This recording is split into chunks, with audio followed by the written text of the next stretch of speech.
Merci Madame la Présidente, Madame la Ministre, Madame la Présidente de la Commission des Lois, Monsieur le rapporteur, chers collègues. Nous examinons aujourd'hui proposition de loi tendant à rétablir les liens de confiance entre la police et la population, des sujets particulièrement sensibles. Les mesures portées par ce texte posent d'importants problèmes.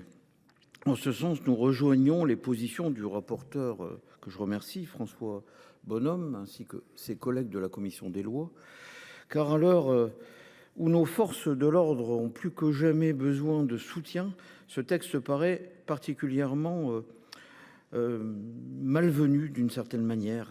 Selon un rapport de la Direction générale de la police nationale paru en octobre dernier, ce sont en moyenne 23 membres des forces de l'ordre qui sont agressés chaque jour en France. Des chiffres réellement qui nous interpellent. Ces faits révoltants, inacceptables, font écho aux nombreuses violences dont sont victimes nos policiers, nos gendarmes et l'ensemble de nos forces de sécurité. Sans oublier les sapeurs-pompiers aussi. Enfin, vraiment, c'est tout un ensemble de personnes qui sont dévouées et engagées. Or, en s'attaquant aux forces de l'ordre, c'est à notre contrat social que l'on s'attaque. Et le texte que nous avons examiné ce jour ne constitue pas forcément une réponse adaptée au regard de la situation. La philosophie même de cette proposition de loi tend à poser une présomption de discrimination à l'encontre de nos forces de l'ordre.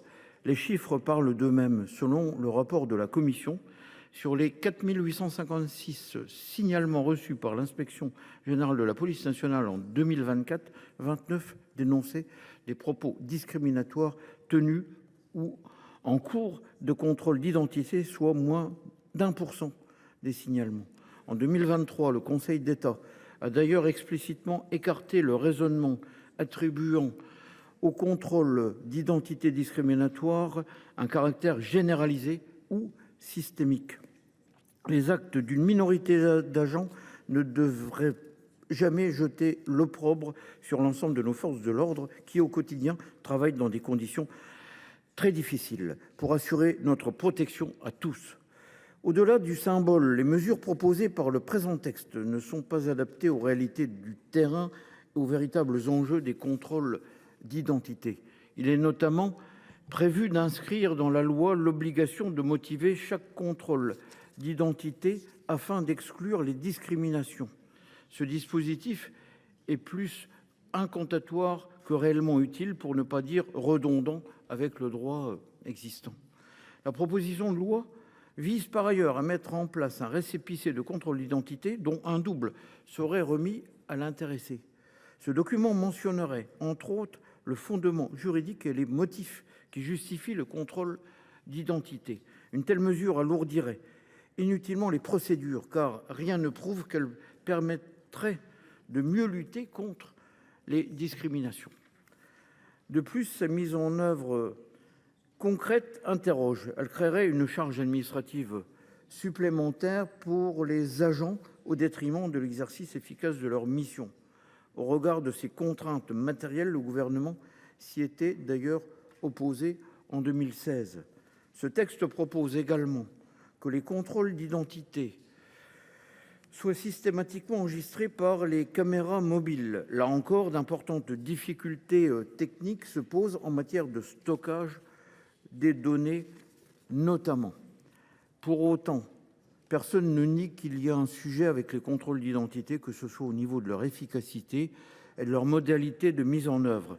Si la présente proposition de loi n'apporte pas de réponse adaptée, elle pose un sujet que nous devrons de toute façon traiter à terme, en particulier pour améliorer les conditions de travail de nos forces de l'ordre. Et c'est réellement un sujet particulièrement important. En définitive, le groupe Les Indépendants ne soutiendra pas cette proposition de loi, tout en respectant ces sujets-là et l'initiative du groupe socialiste, écologiste et républicain. Nous resterons toujours vigilants à ce que nul ne puisse être victime de discrimination, cela va de soi, mais nous ne pouvons pas voter en faveur d'un texte dont les mesures alourdissent inutilement le travail déjà bien complexe que doivent mener nos policiers et nos gendarmes. Je vous remercie.